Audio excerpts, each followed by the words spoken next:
एक पुलिसमैन जो है वो ड्यूटी करके आ रहा था, नाइट ड्यूटी।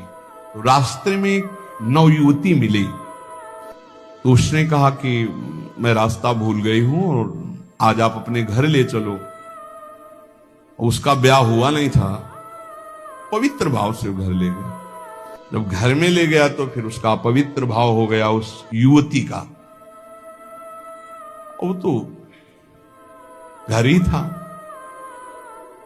सुबह निकल गई साथ, बड़ा खुश हुआ कि यार। दूसरे दिन फिर वही मिली, तो उसने कहा आज तो घर नहीं भटकी होगी। बोले नहीं, कल से हमारी आपकी मित्रता होगी, हम रोज आपको यहीं मिला करेंगे। अब वो मानसिक शक्ति से युक्त वो पुलिस में, और वो प्रेतियोनि को प्राप्त, जिसे चुड़ैल कहते, ऐसी वो। अब वो तो महीना भर में वो सूख गया, पीला शरीर हो गया।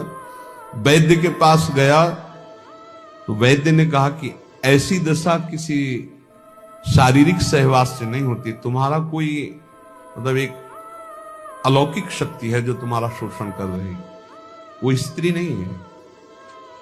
उसने कहा फिर भी आप दवा हमें शक्तिवर्धन के लिए दीजिए, हम तो चलने लायक नहीं रह गए। तो पुरानी रद्दी में कहीं गीता जी के कोई परिचय में श्लोक जैसे लिखे तो पुराने उसमें गीता जी के श्लोक, उसमें उसने पुड़िया बना वो पुड़िया ऐसे डाल ली, और उसने जाके गुस्सा में दरवाजा बंद कर लिया कि आज से हम मिलेंगे ही नहीं, हमारा तो जीवन ही बर्बाद हो गया। तो देखा पार्श्व में बैठी, उसके होश उड़ गए। उसने कहा कि आप कौन हो, कहां से आई हो? वह इतने दिन से मिल रहे हो, अभी ये नहीं जान रहे कौन हो? बोले कहां से आए हो? वह झरोखे से आई। तो उसके होश उड़ गए, झरोखे से आई इसका मतलब। तो उसने कहा दूर क्यों हो, तुम आते ही हमारे को स्पर्श करती थी, आज स्पर्श। बोले पुड़िया हटाओ जेब से।